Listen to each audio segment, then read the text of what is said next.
জুলাই হত্যাকাণ্ডের যে বিচার, সেই বিচারে কি অগ্রগতি হয়েছে সেটা জানতে চান অনেকে। আরেকটা হচ্ছে আমরা যে বলেছিলাম গায়েবী মামলা প্রত্যাহার করব, প্লাস আপনার সাইবার সিকিউরিটি অ্যাক্টের যে মামলাগুলো ছিল সেই মামলা প্রত্যাহার করব, সেই ব্যাপারে কোনো অগ্রগতি হয়েছে কিনা এটাও কিন্তু জানতে চান। প্রথমেই আপনাদের বলি, আপনারা দেখবেন একটা কমন অভিযোগ হচ্ছে আন্তর্জাতিক অপরাধ আদালতে জুলাই হত্যাকাণ্ড সংক্রান্ত যে মামলাগুলা, সেই মামলার বিচার কার্যে কোনো অগ্রগতির দৃশ্যমান হচ্ছে না।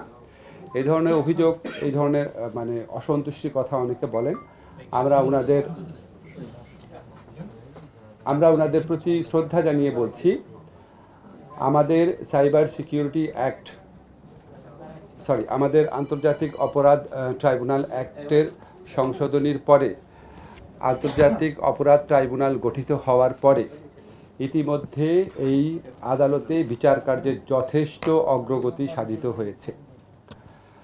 আপনাদের মনে আছে এই আদালত পরিপূর্ণভাবে ফাংশনিং শুরু করেছে 4 মাস আগে। এর মধ্যে এই আদালতে 300টির বেশি অভিযোগ দায়ের করা হয়েছে। আমাদের প্রসিকিউশন টিম যাচাই বাছাই করে 16টি মামলা দায়ের করেছে আনুষ্ঠানিকভাবে। আপনারা আমি কথা বলার সময় একটু কাইন্ডলি চুপ থাকবেন। 300টির উপর অভিযোগ করা হয়েছে। এর মধ্যে আমাদের প্রসিকিউশন টিম যাচাই বাছাই করে 16টি মামলা আনুষ্ঠানিকভাবে দায়ের করেছে।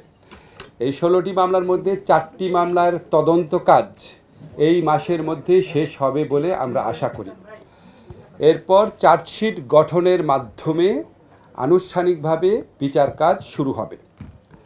এখন যখন আনুষ্ঠানিকভাবে বিচার কাজ শুরু হয়, ধরেন এই শুরু হওয়ার পর 3 সপ্তাহ সময়, আমাদের আইন অনুযায়ী 3 সপ্তাহ সময় এটা ডিফেন্স টিমকে দিতে হয়। ওনাদের প্রিপেয়ার্ড হওয়ার জন্য 3 সপ্তাহ টাইম ডিফেন্স টিমকে দিতে হয়। তো আমরা আশা করছি এই 3 সপ্তাহ টাইম অতিবাহিত হলে আনুষ্ঠানিকভাবে সাক্ষ্য গ্রহণ যে প্রক্রিয়া, যেটা আপনারা খুব ঘন ঘন দেখবেন, এই সাক্ষ্য গ্রহণ প্রক্রিয়াটা শুরু হবে ঈদের পরপর এপ্রিল মাস থেকে। আপনারা মাঝখানে কথা বলতে থাকেন তো আমি খেয়ে হারিয়ে ফেলি, আবার বলি কারণ মিসকোট করেন না। একটা হচ্ছে 300টির উপর অভিযোগ দায়ের করা হয়েছে। আমাদের এখানে প্রসিকিউশন অফিস যাচাই বাছাই করে 16টি মামলা দায়ের করেছে। 4টি মামলার তদন্ত কাজ এ মাসে সম্পন্ন হচ্ছে। এরপর চার্জশিট গঠন করার মাধ্যমে আনুষ্ঠানিকভাবে বিচার কাজ শুরু হবে। আনুষ্ঠানিকভাবে বিচার কাজ শুরু হওয়ার সময় প্রথমে 3 সপ্তাহ সময় ডিফেন্স লয়ারদের দিতে হয় ওনাদের প্রিপেয়ার্ড হওয়ার জন্য। এরপর আনুষ্ঠানিকভাবে সাক্ষ্য গ্রহণ প্রক্রিয়া, সাক্ষ্য গ্রহণ প্রক্রিয়া শুরু হবে ঈদের পরপর এপ্রিল মাস থেকে। এই আদালতে অব্যাহতভাবে শুনানি হয় বলে এসব মামলার রায় পরবর্তী 4 থেকে 6 মাসের মধ্যে এপ্রিল থেকে শুরু করে পরবর্তী 4 থেকে 6 মাসের মধ্যে প্রদান করা যাবে বলে আমরা আশা করি। অর্থাৎ এই হিসাবে অক্টোবরের মধ্যে আমরা 3-4টা মামলার রায় পেতে যাচ্ছি বলে আশা করি।